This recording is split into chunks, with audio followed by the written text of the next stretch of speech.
Let's take a look at what the dailies have for us today. I have daily graphic truth and accuracy every day, 16 April 2024.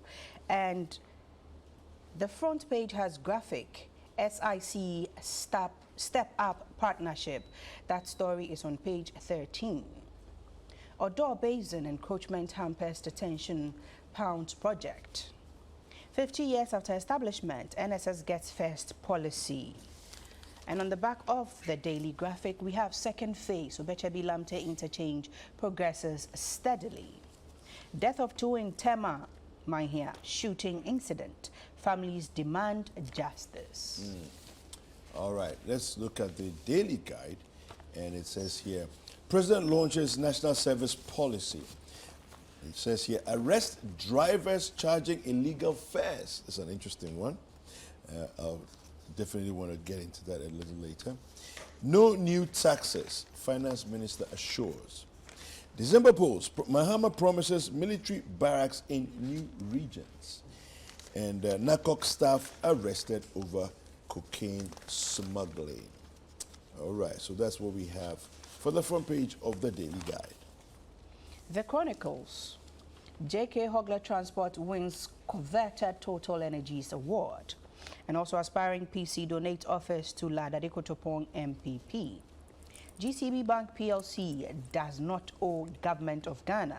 That is the management Kofi Adumakun stating. And Peter Tobu fires Interior Minister, accuses him of inciting chief inspectors and inspectors against the police administration. And the quote for today is Proverbs 27 verse 5. Better is open rebuke than hidden love. I love this. I love this. I love this. Yeah. Proverbs 27:5. Better is open rebuke than hidden love. All right, the Anchor newspaper says here on the front page, court orders arrest of CID boss and one other. Says nobody is above the laws of Ghana. Interesting. Zonda Tech and Shantui outdoor modern equipment for mining and construction sectors. We have Muslim community rejects Israeli ambassador's donation. And we have tempers high at GIMPA over renewal of workers' contracts. Okay, so very interesting headlines. I wanted to get onto the back page of the Daily Graphic. Okay. Death of two in Tema Menchia. Sure. Mahia shooting incident. People have been speaking about it a lot, so for them to have a better understanding, I'll read a little for them. Families. Yeah. This story is written by Benjamin Honam Glover from Tema. Families of the two persons who allegedly died from gunshot wounds at Tema Mahia last Friday have called for justice in the matter. Joseph Ejay Adjete, 22, and Christopher Amu, 38, were among a group of young people who were on a street procession as part of this year's Blejo festival in the area when a misunderstanding ensued between the celebrants and some Navy personnel on duty at the Eastern Naval Command. A vehicle belonging to the Navy was alleged to have tried meandering its way through the procession when the youth banged on it, resulting in damages to the said vehicle. In the ensuing fracas between the youth and the ratings, the two were killed from alleged gunshot wounds. Trauma. The father of one of the deceased, Niajete, described the occurrence as traumatizing for him and his family. He said the Navy should be held accountable for the excessive force they used in the young men and questioning why, as a people, they could not be allowed to celebrate their traditional festivals, customs, and practices in peace. Niajete appealed to Tema Metropolitan Security Council to investigate the death of his son and bring the perpetrators to book. And in response, I'm reading the response. In their response, the Ghana Armed Forces explained that the celebrant caused damage to a vehicle belonging to the Eastern Naval Command. It said 3 naval persons on board who sustained injuries received treatment at the Tema Naval Base Medical Center, while 3 suspects involved in the initial attack were later apprehended by the soldiers and handed over to the Tema Newtown District Police. Now, it goes on and on, so you could get a better insight by buying the Daily Graphic and doing a read or having a read for yourself. Well, there's an interesting story on page 6 of the Daily Guide. In page 6 of the Daily Guide, it says here, arrest drivers charging illegal fares. Now, the Ministry of Transport has backed calls by the Ghana Private Road Transport Union, GPRTU, and the Ghana Road Transport Coordinating Council, the GRTCC, for the public to disregard any purported increase in fares. Now, it has therefore urged the Ghana Police Service and other security agents to be on the lookout for any driver who charges illegal fares. Now, the ministry, in a statement, indicated that negotiations were still ongoing with the transport operators to make a determination. The ministry wishes, and I quote, to inform the general public that negotiations are still ongoing with the transport operators. The ministry is, by this statement, urging the Ghana Police Service and other security agencies to be on the lookout for any driver who goes contrary to the directive issued by the GPRTU and the GRTCC. It stressed. Now, on Monday, April 8th, 2024, the Concerned Drivers Association of Ghana and the Transport Operators of Ghana issued a joint statement announcing a 30% rise in transportation fares. Starting from Saturday, April 30th, which is the past Saturday. According to the two transport unions, the action was motivated by the recent increase in petroleum prices. Now, however, GPRTU and the GRTCC issued a joint statement last Thursday describing the alleged fare hike as illegal. Now, yeah, you can go and read the story on there, but this is very interesting. I'm curious as to how this is going to pan out because the operators of the vehicles and the general transport unions are now basically opposed. You know, one side was 30% increase, the other side says we are still discussing. But the question, when you say the police should arrest, have they committed a crime? By illegally charging fares. What is illegal about the fare? Is the fare ensconced in law? If the GPRTU has said that they but it's should a pass union. it, well, let's leave it for the law. Let's definitely leave it for the law. Do you have any other story you wanted to Yeah. I mean, December Post, the Mahama promises military barracks in new regions. And so things are heating up politically. You know, politicians will always make promises and so on. So here's one.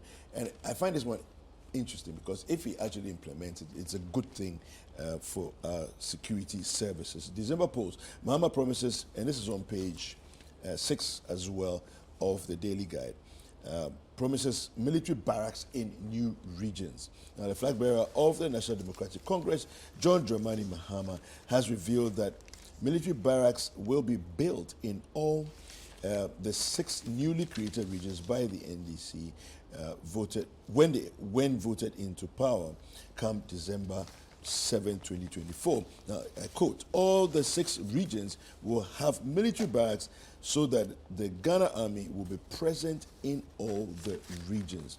Now, according to him, the building of the military barracks will help tackle armed robbery in the regions and create a safe environment for economic growth. All right. So, well, I'm not sure. In Zima Youth, before you can go Yeah, into go your, ahead, right. in Zima Youth, that is on page 12. In Zima Youth and 4 others reject community mining. They are stating that... The Chronicle, right? Yes, the Chronicle. They are stating that they are tired of mining now. The Ghana Environmental Advocacy Group, GIAC, in Zima Youth Association, in the Wawin Youth Association, and 3 other youth groups, all in the Western region, have joined hands to roundly reject illegal mining on water bodies, lands, and forest reserves. The groups at a news conference and a sensitization workshop at Bankata in the Lembele district of the region rejected any form of small-scale mining, including community mining. Now, Elizabeth Aluava, who read a statement on behalf of GIAC, mentioned that irresponsible mining had destroyed their forest, land and rivers and continues to pose an existential threat to the people. Why can't we, I'm quoting, why can't we stand together with one voice and destroy this evil of mining? What will it take for Nzimes, Wases, Seshis, Ashantis, and others who are suffering from the evil canker to say enough is enough, she asked. Turning her attention to traditional leaders, Elizabeth Aluava said, given that Nananum are the custodians of the land, forest and rivers, they should not allow it to continue. How I wish the rest will all stand. Yeah, no, I mean, I think that as time goes on and the menace becomes worse, more and more people are waking up to the reality of where we are heading. Yes. And the danger yes. that it poses. And I like this. It poses for all of us. Yes, for all of us. I like the fact that we are realizing as youth, and it goes to state this particular song that we have. Arise, Ghana youth, for your country. Yeah. Your nation demands your devotion. Absolutely. Let us all unite to uphold her and make her great and strong. It's so important, you know. We can't allow the country to go to hell like this. Well, the youth has to arise. Let me just do a quick one more. PURC finds ECG board members 5.8 million Ghana cedis over Dumso. Now, this Dumso that we say doesn't exist. Now, some people are being fined. And you just a quick back story on this one. So PURC issued an order for ECG to release a timetable by April 2nd. That timetable didn't come. And so let's give you the story here. The Public Utilities Regulatory Commission, PURC, has imposed a heavy fine of 5,868,000 Ghana cedis on members of the Electricity Company of Ghana board who served from January 1st to March 18th, 2024. Now, this action was taken due to the violation of Regulation 39 of LI 2413, which requires prior notification to consumers before any power interruption. Yes, I like the Regulation 39. Now, among those affected by the fine are Kelly Gajepo, which some of you will remember, he resigned as the board chair on March 26th, and the current ECG managing director, Samuel Dubik Mahama.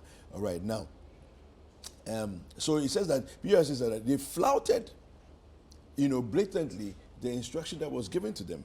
All right, and so we'll get into more of this later on in the news review segment. And can you believe that there were over 4,000 outages in the stated period? 4,000 outages. Massive. Yeah. Anyway, you know what? We'll be delving more into that in the news review segment. For now, it's sports review.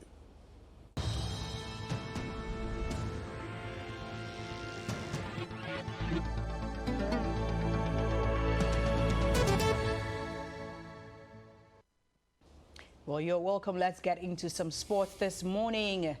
PL on Citi. Chelsea recorded the biggest result of the match week after they thumped Everton 6-0 at Stamford Bridge last night. Whoop, whoop, whoop.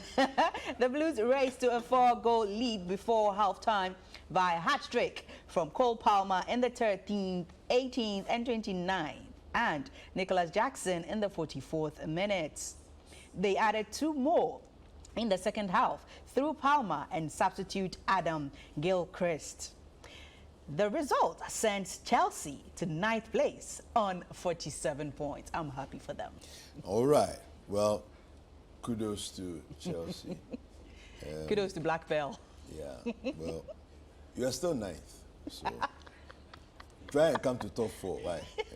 Try and come to. I'm just a distance between 9 and 4. You see. There's a 5. Yeah, so we are welcoming you. Okay. Now let's do some Champions League news now. UCL quarterfinals.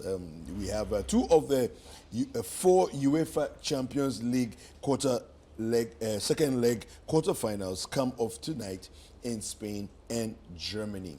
Now in Spain, Barcelona welcomes PSG to the Olympic Stadium at 7 p.m.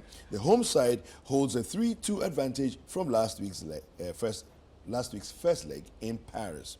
Now, while Barcelona hope to finish the job, PSG manager Luis Enrique insists that his team can't get the needed result. Now, in Germany, Dortmund face Atletico Madrid, who hold a 2-1 advantage from the first leg.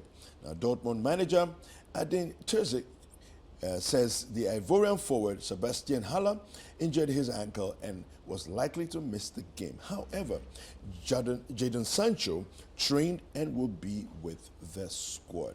And this is how we end Sports Review this morning.